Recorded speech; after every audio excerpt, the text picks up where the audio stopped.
So how were you feeling after Matthew scored? Were you thinking, okay, well, Anderson's playing a lot better. He's matching Holtby. He's going toe to toe. We're probably going to Game 7. Or did you feel like, we can get enough shots on Anderson, we can win this? You know what? Last night, Brian and I were in the studio, and we just looked at each other and like, now they really got to start pushing forward, and they can't sit back. And the first shift out, they came flying. In the past, we would have saw, the Caps. Some of the players would have kept going, and some would have. You would have seen that it wasn't there, that the want and the determination. And last night they just started to just roll forward and just went on a tear.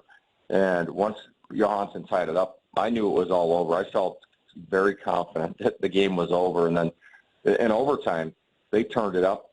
That's the best I've ever seen them turn it up in overtime. I thought it was sensational. The scoring chances were 7-1 in that short period of time.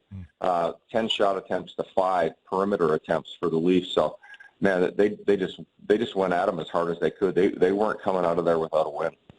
Now, how does this – I hate to just jump ahead to the Penguins, but everybody knows that they're our rival. They're the ones that we need to vanquish to continue to move on. How does this series prepare them, if at all? We all know that they're a fast team like Pittsburgh. What other similarities do they have? Well, this is perfect because Toronto plays what they emulated, I think, in this series. What they tried to copy was a lot of the things that Pittsburgh did against the Caps, and without taking away from some of the things that they do well.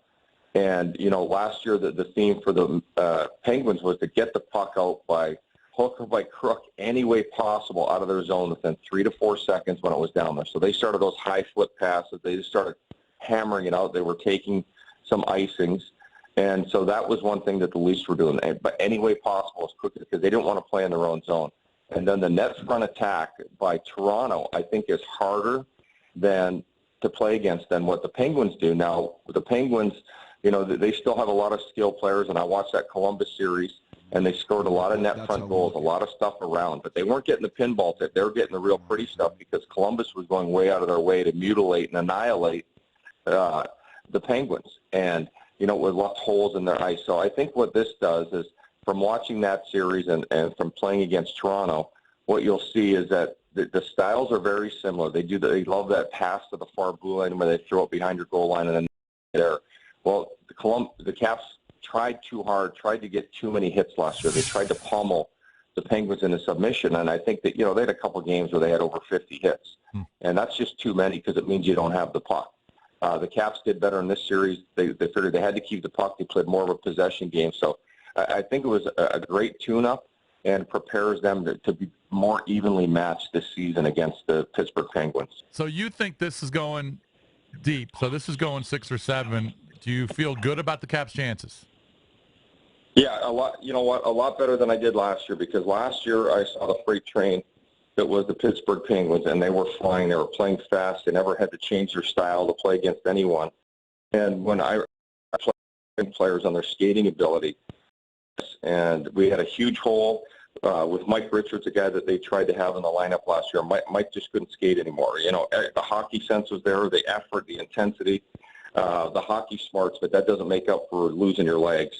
And I didn't like the line placements, and some of the defense were really struggling.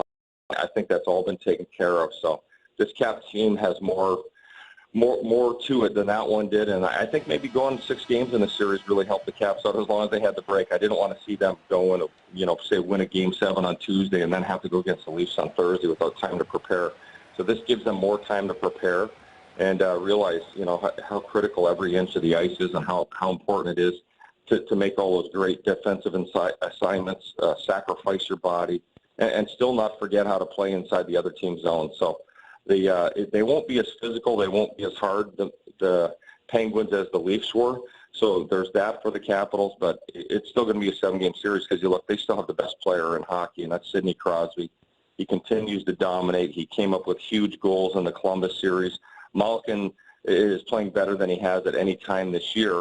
I'm not sure he's 100% healthy, but they've still got guys like that, and they've got a kid, Jake Gensel, another one of those rookie players that came up, and he's got 5 goals in these playoffs already.